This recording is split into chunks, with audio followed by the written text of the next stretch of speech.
Meenakshi Academy of Higher Education and Research. Admissions open. Apply online. Cookery சேனலை பார்த்து யார் வேணாலும் சமையல் பண்ணலாம். ஆனா சுவையான சமையல் பண்றது எப்படி?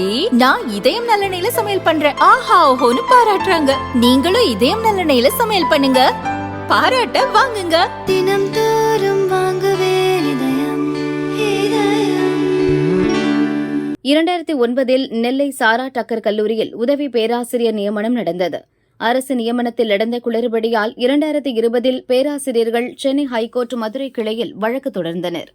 இதையடுத்து பேராசிரியர்கள் சம்பளம் இறுதி செய்யப்பட்டு 2021 வழக்கு முடிக்கப்பட்டது. மனுதாரர்களுக்கு 2022 ஜூலை முதல் சம்பளம் வழங்கப்பட்டது.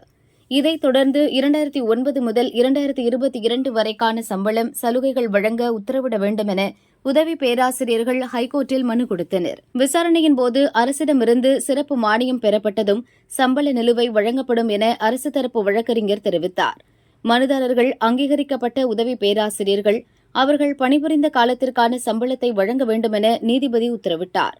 இதை எதிர்த்து தமிழக உயர்கல்வித்துறை செயலர், கல்லூரி கல்வி இயக்குநர் தரப்பில் மேல்முறையீட்டு மனுக்கள் தாக்கல் செய்யப்பட்டது. இந்த வழக்கு நீதிபதிகள் சுப்பிரமணியன், விக்டோரியா கௌரி அமர்வு முன் விசாரணைக்கு வந்தது. அப்போது தமிழக அரசு மீது நீதிபதிகள் காட்டமான விமர்சனத்தை முன்வைத்தனர். 10 மேல்முறையீட்டு மனுக்களை தமிழக அரசு தாக்கல் செய்துள்ளது.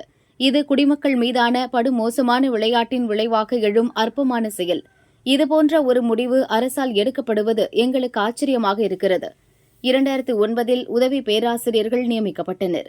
இவர்களின் நியமனம் 2020 அங்கீகரிக்கப்பட்டது.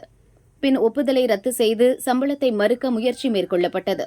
நீதிமன்றத்தின் தலையீட்டின் பேரில் அனுமதி ரத்து உத்தரவு திரும்பப் பெறப்பட்டது. அதன் பிறகும் உதவி பேராசிரியர்களுக்கு சம்பளம் வழங்கப்படவில்லை.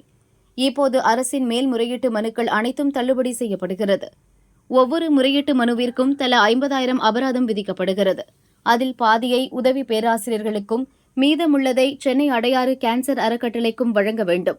தொகையை மேல்முறையீட்டு மனுக்கள் தாக்கல் செய்த அதிகாரிகளிடமிருந்து தமிழக அரசு வசூலிக்கலாம் என உத்தரவிட்டனர். எதிர்காலத்தில் இதுபோன்ற மேல்முறையீடுகளை அரசு தாக்கல் செய்வதை தவிர்க்க இது பாடமாக அமையும் என நீதிபதிகள் கூறினர்.